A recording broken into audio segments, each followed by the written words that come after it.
toy, welcome to Transfixed, the channel that glows in the dark. And so do my teeth. Yikes. Tonight we're going to be talking about the War for Cybertron Siege line and its terrible secret. The terrible secret isn't really terrible, except that the execution is not so great. Sorry for the clickbait. I'll be honest with you up front. The secret is there's a code on the packages. So if you read any of the news sites with like T-Formers, TFW 2005, or Cybertron, they've revealed that there is a code printed on the package of all of these guys. And you can type it into the website and unlock some information and a video about the character. So I have Skytread here, which we know as Flywheels. And if you look on the side of the package, there is a code. I'll turn off the black light. See, it's disappeared now. It's vanished. It's not there. Under the black light, it's there. I had to go and buy a black light so I could see this gimmick. I had to see it in action. Even though those news sites I mentioned earlier do have the codes printed out in English already for you, so you could do that if you don't want to buy all these or buy a black light. And I'm showing you that down here because I can't record it in my bedroom because the black light would light the place up like a Christmas tree. You know what I'm talking about, fellas. So this one is Skytread. This one actually translates into Duocon. Spoiler alert if you want to find this out yourself. And then I have Hound here, how to get Hound. And his translates into McAdams, which is the bar in the IDW comics where they hang out like Cheers, right? And then I have Cog, who I haven't opened yet, and I haven't decided. Oh my god. And I do not look forward to typing that into the website, because the way it works is you go to the website, it looks like this, you type it into the box, and then it will decode it and show you the information. Or there's another spot where if you've already decoded it, or if you've gone to the news sites, you can just type in the English word and then it will unlock the content.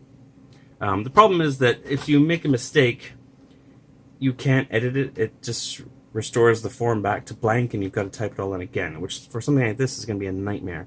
And it's difficult because they've printed it over top of the artwork. So this one looks okay, actually, and Skytread was okay. Hounds, though, I had a problem with because it just, the way it sits on the artwork, it's really hard to tell these symbols, which, you know, it's Cybertronian, I guess, so it's not really familiar. It's not like trying to make out the alphabet. So I don't even know if it's worth it, honestly. So let's turn off this black light. We'll get some proper light in here. Alright, so now the other problem is once you unlock that stuff, what you get is, you know, the name of the robot that's on the package and a little bit of information, and you get a video that shows you how to transform it. Now the problem is the video is, it's not like what I do and a lot of other YouTubers do where it's the talking hands type of thing. They're showing the guy's body and he's holding the robot in front of him on a table and transforming it. And what got me is a couple things. So I only watched the two so far. The one for Skytread or for Flywheels, it looks like it's the first time the guy's doing it because he kind of stops and stumbles and fumbles with it a little bit at points, and then he points like, this is how you do it. And so it's a bit rough, but it's okay. The one that really got me though is Hound. He mistransforms Hound. This is an instructional video made by Hasbro. Did nobody check it? Because he does it wrong. So the thing he does wrong is the legs. You unfold the legs, and then this part, the toe is supposed to point in towards where the people would sit in the Jeep, right? But he actually goes to the trouble of tipping this out, which is more difficult because it's not designed that way. There's a harder nub on the side, or harder edge, you know. You can see him struggling with it too, and he pushes it out, sticking out the side like that. Which is not what it even shows in the instructions. Like, now, the official instructions from Hasbro show you to tilt the toe inward. It's in their own instructions. It's in their own artwork. And he does it wrong in the video. Like, nobody checked. I mean, if they're putting this stuff out, you'd think it should be professional. It should be at the high quality standards of a professional transforming YouTube idiot like me, right? You'd think so. And it doesn't help when even these instructions still aren't very good. At least they're using a white background now. They're not doing the gray on black, which was insane. But this is still not easy to read. So if you think, oh, I'll go watch the video because it was showing me how to do it properly, it doesn't. And they had this stuff figured out in 1984. Like, you want to transform Mirage? Look, there's full color photographs. And it shows you how to do it. Pretty clear. This is in the 80s, guys. You already figured this out. What are you doing? What is this? This is a knockoff, by the way. It's a knockoff. So that's the secret of the War for Cybertron Siege packaging. Okay? Don't tell anybody I told you.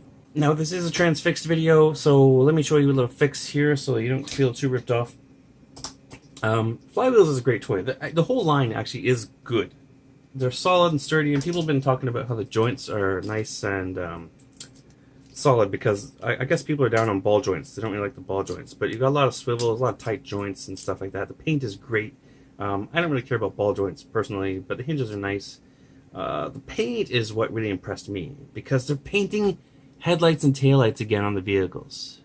It's great. Everything's crisp. I mean, I don't like this battle damage weathering thing. Some people like it, some don't. I don't. I feel bad though because there's somebody in the factory doing this by hand. That's by hand. But look at this. The taillights on Hound are painted red and yellow. They haven't done this for a long time, like since Cybertron, I think. So that's really nice to see. But let me show you a little fix. Flywheels is weird because it's a duocon, right? The top half that turns into a jet I think is brilliant, except for the arms hanging underneath. But this is the problem with the bottom part. This tank, this air quotes tank, you've got this combining gun. It comes with this gun and then this pistol that combine together. I feel dirty doing that. But they do this, and it's got a bit of a notch there so it doesn't twist too much. And then the thing is, and you can see this in the video too, when you plug it in, it only goes that far on because there's a nub here, and then this sits here. So it can't go any farther, and even if you try to get it straight, it won't. It wants to go one way or the other, or just fall right out. And you can see the guy struggle with it in the video. He just kind of leaves it there. And these hinges, these little tabs don't really lock in very well either. You can do it, but you really got to force it in there. So that's not the best. So what I'm thinking is, to get this to work, you've either got to file this down here, or file this down, which you can do either of. Now the thing is, this is used for transformation. This is a combining joint. So this plug here goes into this socket on the jet, and it's very tight. Anyway, there's a tight connection there. Now, the clips are on the sides, so the clips go into here and here, so that's fine. If you did want to file this down, I don't see a problem with it. You've still got the back nub there. The only thing, it would maybe keep it from twisting, but I don't think there's going to be any torsion because the back would still be intact, the sides are where it clips in. You'd be fine to file this off, but because it's used for a combining joint, I think it's better to modify the gun because the gun doesn't really matter as much. So what I'm going to do is file or sand this down, this part right here, so that this can sit, so it can sink into the socket, and it can just, instead of resting there on top, you know, they could have fixed this by just having a longer peg. But anyway, this will just sit down there. We'll just shave this right off. And the only thing that's going to do is make it so that when you combine these guns, they'll be able to twist instead of having this divot there that keeps that from twisting. I don't think that's a big deal. I'm not going to use it. I don't even know why he comes with this pistol in the first place. He only needs one gun. So we're going to modify this, and I'll show you what it looks like when I'm done. So this worked really well. It didn't even need any power tools. It sits in there nicely now. All I used was a hobby knife to cut away the end there. Just a couple of cuts, and it's flat and smooth. If I had the pistol, I would show you that it still fits. It just wouldn't be able to rotate around. But when I threw it over my shoulder, I lost it. I'm still looking for it, so I hope it was funny at least.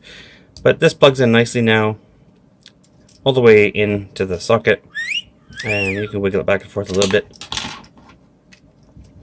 But a much better fit, and I don't think it's noticeable that anything has been cut. Looks pretty good to me. This is my new base, by the way, for 2019. Doing some upgrades for transfixed. Now I'll show you a comparison to the other Duocons.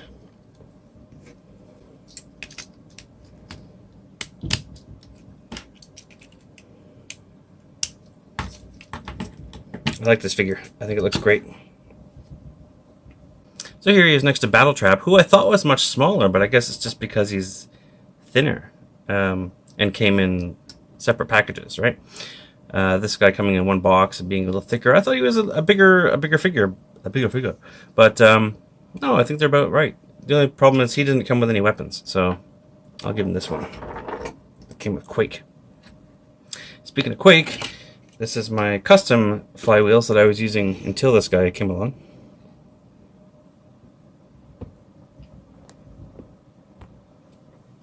So the head sculpt is similar and evocative of the G1. This is the the Titan Master that we had before, and I just glued the little vehicle piece onto his chest here and did the painting on the Quake figure, and I thought that was passable in the meantime. I did a custom of Battle Trap as well. There's a video on my channel if you're interested in that stuff, but now that we have the official ones, it's kind of redundant, so sorry, it's custom guys, but now we have these. I think they look great together. So again, easy fix for that gun, and I think the Siege line is quite good, so I do recommend it. I would pick up more characters, except that I already have Masterpiece representations of characters like Sideswipe. If I didn't have the Masterpiece, I would definitely get the Siege version of him, because I think it looks great. The Prowl coming out looks great. Very nice blend of G1 and the sort of Cybertronian aesthetic. The only problem with this line is the name, calling it War for Cybertron Siege. It reminds me of the video game War for Cybertron, of course, so it's a little bit confusing, I think. But other than that, it looks very promising so far. So I recommend the figure, and I recommend chopping up his gun. Thanks for watching. I don't know why he even comes with this pistol in the first place. That was supposed to go over my shoulder.